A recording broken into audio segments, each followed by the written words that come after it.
बिस्मिल्लाहिर्रहमानिर्रहीम। अस्सलाम वालेकुम नाज़रीन, आपका मेज़बान अली हुसैन स्काई न्यूज़ के साथ एक बार फिर से हाज़िर हूँ।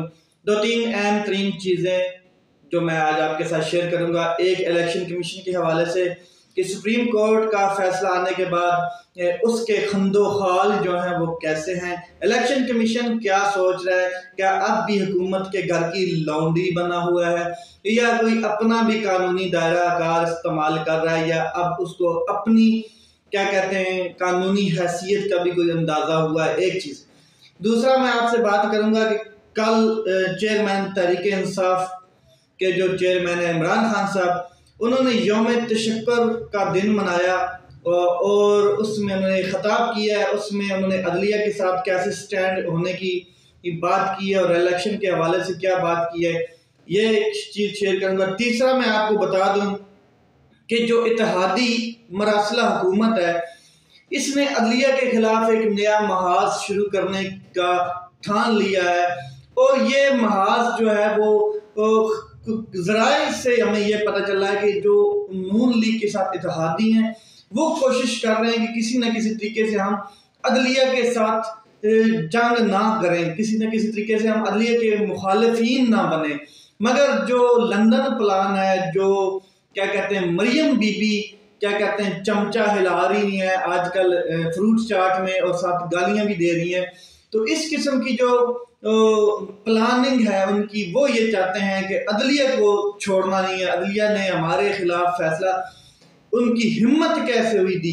तो ये दो तीन चीज़ें हैं, ये मैं आपके साथ शेयर कर दूं। सबसे पहले मैं आपको बता दूं कि सुप्रीम कोर्ट ऑफ पाकिस्तान में एक रिट पिटीशन दायर कर दी गई है, जो अभी की ताज़ा खबर है कि KPK का जो इलेक्शन इल्तवा है उसके हवाले से, क्योंकि पंजाब में इलेक्शन की डेट भी दे दी है सुप्रीम कोर्ट ने और शेड्यूल भी जारी कर दिया था, जिसके बाद फिर इलेक्शन कमीशन एक्टिव हुआ।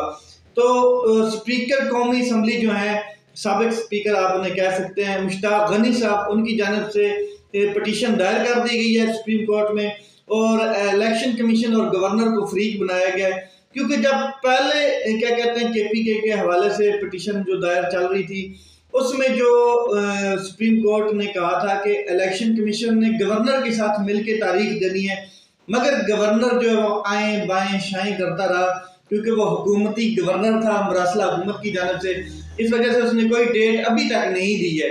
तो उस हवाले से पिटीशन दायर कर दी गई है। अब इसके ऊपर आज कल या सोमवार को जाके जो भी बेंच तश्कील दिया जाएगा और नई पिटीशन के ऊपर वर्क होगा और KPK में भी 90 दिन के अंदर इलेक्शन होंगे। जैसे पंजाब में क्या कहते हैं सुप्रीम कोर्ट ने एक तारीख रकम की है। इसके अलावा मैं आपको बता दूं कि अब मेन मुद्दे के ऊपर आते हैं। इलेक्शन कमीशन जो है वो एक आईनी इदारा है, मगर उसके इख्तियारात बहुत ज़्यादा हैं, लेकिन हुकूमत ने उसके इख्तियारात के ऊपर कंट्रोल किया हुआ था, तो हुकूमत उसको आए बाएं शाएं होने नहीं दे रही थी। जब इलेक्शन कमीशन ने 8 अक्टूबर की डेट दी तो उसके बाद फिर सुप्रीम कोर्ट में मामला गया, आज खुद नोटिस हुआ और बेंच बनाया गया। 3 रुकनी बेंच एंड पे रह गया जिसने फैसला दिया और उसने इलेक्शन कमीशन को डायरेक्शन दी, फिर साथ इलेक्शन कमीशन को शेड्यूल भी बना के दिया कि इस शेड्यूल के मुताबिक आप वर्क करें। तो इलेक्शन कमीशन, मैं आपको बता दूं कि हुकूमत को उसने लाल झंडी दिखा दी है। इलेक्शन कमीशन अब अपने आईनी दायराकार में काम करने जा रहा है और उसने हुकूमत को लाल झंडी दिखाने के बाद पंजाब के इलेक्शन का शेड्यूल जारी कर दिया है। उसे पता चल गया कि अगर मैं तौहीन अदालत के जुमरे में आया तो नौकरी तो जाएगी, नाअहली हो जाएगी हमेशा के लिए, और जो मेरी रेप्यूट है वो फॉरएवर के लिए ख़त्म हो जाएगी। वैसे भी ख़त्म हुई है, जैसे उन्होंने आलाकारी का सबूत दिया है हुकूमत के साथ, तो क्या कहते हैं वैसे भी इलेक्शन कमीशन जो है वो मुतनाज़ा बना हुआ है। मगर अब इलेक्शन कमीशन ने पूरी की पूरी मरासला हुकूमत को लाल झंडी दिखा दी। उसने कहा कि भाई आप अपना देखें, हमें हमारे क्या कहते हैं नौकरी के लाले पड़ गए हैं अब, क्योंकि अब हमें नहीं लगता कि सुप्रीम कोर्ट के फैसले से हमें पीछे हटना चाहिए, क्योंकि सुप्रीम कोर्ट का जो ये फैसला आया है इसके मुताबिक हमें हर हालत में इलेक्शन करवाने पड़ने हैं, वरना तौहीन अदालत हमारे ऊपर लटक रही है उसकी तलवार। और कानूनी जो माहिरीन है वो भी उनको यही बता रहे हैं इलेक्शन कमीशन को कि सर आप बस कर दें, बहुत हो गया, आपने ये जो हुकूमत के नीचे आप लगे हुए थे बहुत हो गया, अब आप अपने आप को बचाएं, बाकी हुकूमत जाने और हुकूमत के काम जाने।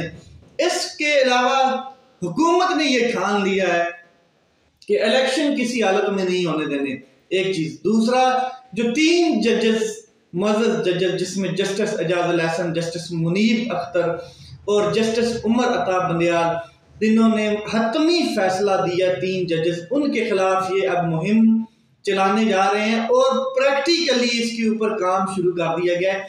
एक तो उनके खिलाफ इन्होंने प्रोपेगेंडे पहले ही बहुत किए थे, साजिशें की हैं और बिल भी पास करवाया इन्होंने, क्या कहते हैं, पार्लियामेंट से।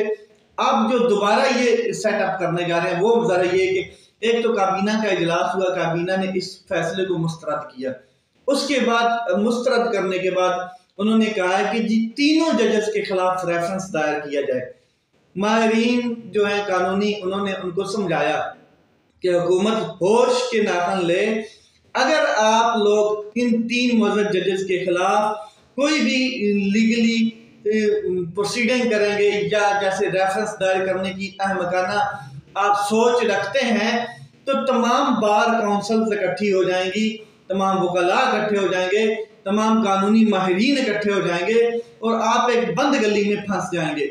आप पहले ही बंद गली में फंस चुके हैं इसके, क्या कहते हैं, फैसले के बाद आपको इलेक्शन में जाना है हर हालत में। मगर अगर आपने ये दोबारा इस तरह की कोई अहमकाना हरकत की, ये माहिरीन जो है कानूनी माहिरीन जो उनके साथ अटैच्ड हैं हुकूमती हलकों के साथ, तो उन्होंने बड़ा कैटेगोरिकल इनको समझा दिया है कि हुकूमत अगर जुडिशल क्या कहते हैं रेफरेंस दायर करती है जजेस के अगेंस्ट, तो पूरे मुल्क में क्या कहते हैं जो लॉ कन्वेंशंस हैं, जो मतलब कि लॉयर्स बॉडी है, जो लीगल बॉडी है, वो सारी मुतहरक हो जाएगी एक चीज, और वो आपके अगेंस्ट चली जाएगी।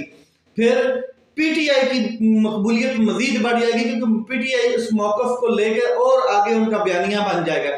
तो आप होश के नाखन लें। मगर जो लंदन प्लान है और मरियम का जो चमचा हिल रहा है उसके अंदर, फ्रूट चाट के अंदर आपने वो देखा होगा, तो वो भी किसी की नकल की गई। हालांकि इमरान खान साहब जब अपने क्या कहते हैं कारकुनों में जाके अफ्तारी और सैर करते हैं तो वो एक नकल की गई है कि शायद हम भी इस तरह का कोई चमचा हिलाएं। चमचा हिलाने की वो माहिर है क्योंकि चमचों को उन्होंने बहुत हिलाया हुआ है। जितने चमचे हमें उनके नजर आते हैं हिलते हुए आपने देखे हुए हैं, तो वो चमचा ही हिला रही हैं, बाकी उन्हें कुछ नहीं पता है। तो कुछ लोगों ने कमेंट भी किए हैं कि आप ना क्या कहते हैं चमचे हिलाती हुई और किचन में अच्छी लगती है, लीडर का आपके बस का काम नहीं है। तो खैर लंदन प्लान के हिसाब से और मरियम का जो प्लान है वो चाहती है कि हर हालत में इन 3 जजेस के खिलाफ कोई रेफरेंस दायर हो या इनके खिलाफ कोई मुहिमबाजी हो या इनको किसी तरीके से डिसमिस किया जाए। इनके खिलाफ काबीना ने फैसला किया है जनाब कि करारदाद लाई जाए कौमी असम्बली में, पार्लियामेंट में, और वो मंजूर करवाई जाए। और एक और चीज जो करने जा रहे हैं ये लोग, बड़े होशियार डूड हैं, एक चाहते हैं कि एक बिल पेश किया जाए जो 50 अरब के करीब करीब जो या 20 अरब का जो बताया गया है, एक बिल पेश किया जाए और वो बिल फौरी तौर पे क्या कहते हैं मुस्तरद किया जाए भारी अक्सरियत के साथ, ताकि इलेक्शन कमीशन को वो जब बिल जाएगा तो इलेक्शन कमीशन वो नहीं करवा पाएगा इलेक्शन, क्योंकि उसके पास पैसे नहीं जाएंगे, और वो जब सुप्रीम कोर्ट में दोबारा उस बिल को लेके जाएगा तो ये हमारा इलेक्शन रुक जाएगा। यानी कि एक इलेक्शन को रोकने की एक भरपूर साजिश मजीद की जा रही है। दूसरा, जजेस के खिलाफ प्रॉपरली एक प्रोपेगेंडा बनाया गया है और उसके ऊपर अमल दरामद शुरू हो चुका है। जजेस को ये क्या कहते हैं अब बख्शने वाले नहीं है, क्योंकि इनके ये जो अज़ाइम है वो आपने माजी में भी देखे और अब भी ये लोग जजेस के पीछे हो गए हैं। इसके अलावा मैं आपको बता दूं कि शेख रशीद साहब ने कहा है कि आप में अगर हिम्मत है, दिल गुर्दा रखते हैं आप, तो आप सुप्रीम कोर्ट के मज़हब जजेस के खिलाफ रेफरेंस ला कर देखें, आपको लग पता जाएगा। आपको जो ये आप मीडिया पे खबरें दिलवा रहे हैं ना कि रेफरेंस की तैयारी कर रहे हैं या इस तरह की काबीना में फैसले हो रहे हैं, तो काबीना के जो मिनट्स हैं वो पब्लिकली दिखाएं, लोगों को बताएं। ये जो आप एक हवा पैदा करने की कोशिश कर रहे हैं, रोमर स्पेकुलेशंस, इनसे कुछ नहीं होता। अगर आप दिल गुर्दा रखते हैं तो आप रेफरेंस लाएं, आपको दिन दिहाड़े जो है ना वो चांद नजर आएगा, यानी कि सहाके साबक भी नजर आएगा, वो क्या कहते हैं जो सितारों का झुरमट होता है, आप बिल्कुल चौंके हो जाएंगे। तो ये शेख रशीद साहब ने उनको कहा है कि तमाम पार्टीज ये जो चाहती हैं कि रेफरेंस लाएं, सिर्फ और सिर्फ इनमें आलाकार जो हैं जो ज्यादा तपे हुए हैं वो मरियम और नवाज शरीफ हैं, बाकी अभी तक ठंडे हैं कि रेफरेंस नहीं लाना चाहिए, ये गलत चीज है, हो सकता है हम कहीं फंस जाएं। इसके अलावा यौम तशक्कुर इमरान खान साहब ने एक तकरीर की है, हिस्टोरिकल तकरीर थी, क्योंकि यौम तशक्कुर मनाया जा रहा था अदलिया के फैसले के बाद, और 75 शहरों में इमरान खान साहब की बड़ी बड़ी स्क्रीनें लगा के बच्चे, बूढ़े, बुजुर्ग, नौजवान, औरतें, खवातीन, इसके अलावा बारिश के मौसम में लोग देख रहे थे, बारिशें भी कई जगह पे हो रही थी क्योंकि स्पेल आया हुआ है बारिशों का। तो इमरान खान साहब की वो तकरीर देखने को मिली, लोगों ने देखी, और इमरान खान साहब ने कहा कि जजेस के ऊपर इन्होंने दबाव डाला, जैसे इनका पास्ट का वतीरा है, और ये जजेस की वो खरीदने की कोशिश करते हैं, नहीं करते तो प्रेशर डालते हैं, अगर फिर भी नहीं तो ताकतवर लोगों के जरिए प्रेशर डलवाया जाता है। मगर इस बार जजेस ने कानून और आइन के मुताबिक फैसला किया है, अब ये जजेस के खिलाफ कोई ना कोई ऊट पटांग हरकत करने की कोशिश करेंगे।